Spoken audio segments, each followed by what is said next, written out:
आने वाले विधानसभा चुनाव में बीएसपी की क्या भूमिका रहने वाली है?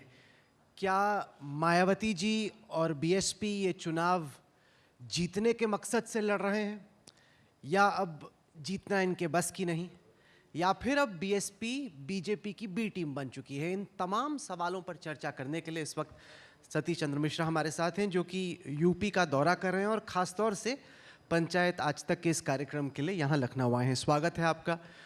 सतीश जी, सबसे पहले तो ये बताएं कि क्या बीएसपी में 2021 में उत्तर प्रदेश में जब अगले साल चुनाव होगा, जीतने का मादा है, वो दम है, या अब आज की जो बीएसपी है वो इतनी कमज़ोर हो चुकी है कि अब ये बीजेपी की बी टीम के तौर पे देखी जा रही है? देखिए, बहुजन समाज पार्टी 2021 में अपनी क्षमता के तहत और पूर्ण बहुमत से सरकार 2007 में जितनी हम लोग क्षमता से आए, जितनी सीटों से आए, तो उससे बहुत बहुत ज़्यादा से और पूर्ण बहुमत की सरकार बनाएगी। और उसी को बनाने के लिए हम लोग अपनी लड़ाई लड़ रहे हैं, तैयारी कर रहे हैं, क्योंकि इस प्रदेश को जिस तरीके से पिछले 10 वर्षों में नीचे ढकेल दिया गया, पीछे ढकेल दिया गया है, वहाँ उसको दोबारा से विकास के दौर पे लाने के लिए, उसको दोबारा से लॉ एंड ऑर्डर को कायम करने के लिए अब पूरा प्रदेश इस समय बहन मायावती जी की तरफ देख रहा है।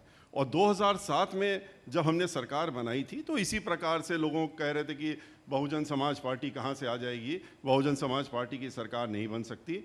लेकिन समूचा उत्तर प्रदेश ने और पूरे देश ने देखा कि ब्राह्मण समाज, जिसका उत्पीड़न उस समय भी हो रहा था, आज भी हो रहा है, वो बहुजन समाज पार्टी के साथ में हमारे आह्वान पे हमने अनुरोध किया। हम उस बार भी पूरे उत्तर प्रदेश में गए थे और हमारे साथ जुड़ा था। आज तो वो उससे कहीं ज़्यादा संख्या में जुड़ रहा है। तब हमने पूर्ण बहुमत की सरकार बना दी, तो अब की तो बना ही देंगे।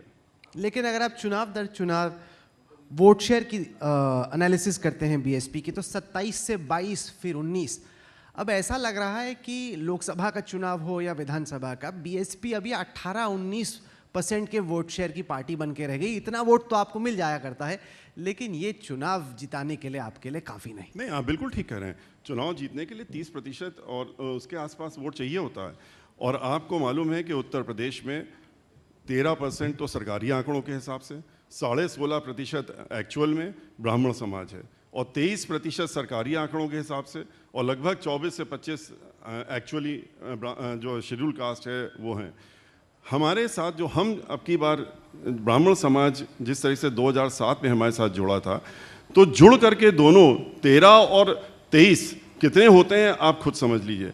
अब उसमें थोड़े बहुत इधर उधर हो जाते हैं, उससे फ़र्क नहीं पड़ता है, लेकिन 80% से ज़्यादा ब्राह्मण समाज के लोग 2007 में बहुजन समाज पार्टी के साथ में इसलिए जुड़े थे क्योंकि बहुजन समाज पार्टी की मुखिया ने, बहन मायावती जी ने और हम लोगों ने ये कहा था कि हम समता मूलक समाज बनाएंगे, हम सर्वजन हिताय सर्वजन सुखाय की सरकार बनाएंगे, हम सबको लेके चलेंगे, चाहे अल्पसंख्यक हो, चाहे बैकवर्ड हो। और ब्राह्मण समाज जो बिल्कुल अलग थलग पड़ गया था, शून्य पर पहुंच गया था, उसको हम लोगों ने जब बढ़ चढ़ के टिकट दिए और उन्होंने हमारा साथ दिया, हमने उनका साथ दिया और उनको सम्मान दिया। और उसके बाद 45 लोग जीत करके आए थे और हमने पूर्ण बहुमत की सरकार बनाई थी। और इतना ही नहीं, जब सरकार बनी तो ब्राह्मण समाज के लोगों को इतना मान सम्मान दिया गया, शायद ना पहले कभी मिला है। अब तो खैर मिलने का सवाल ही नहीं उठता।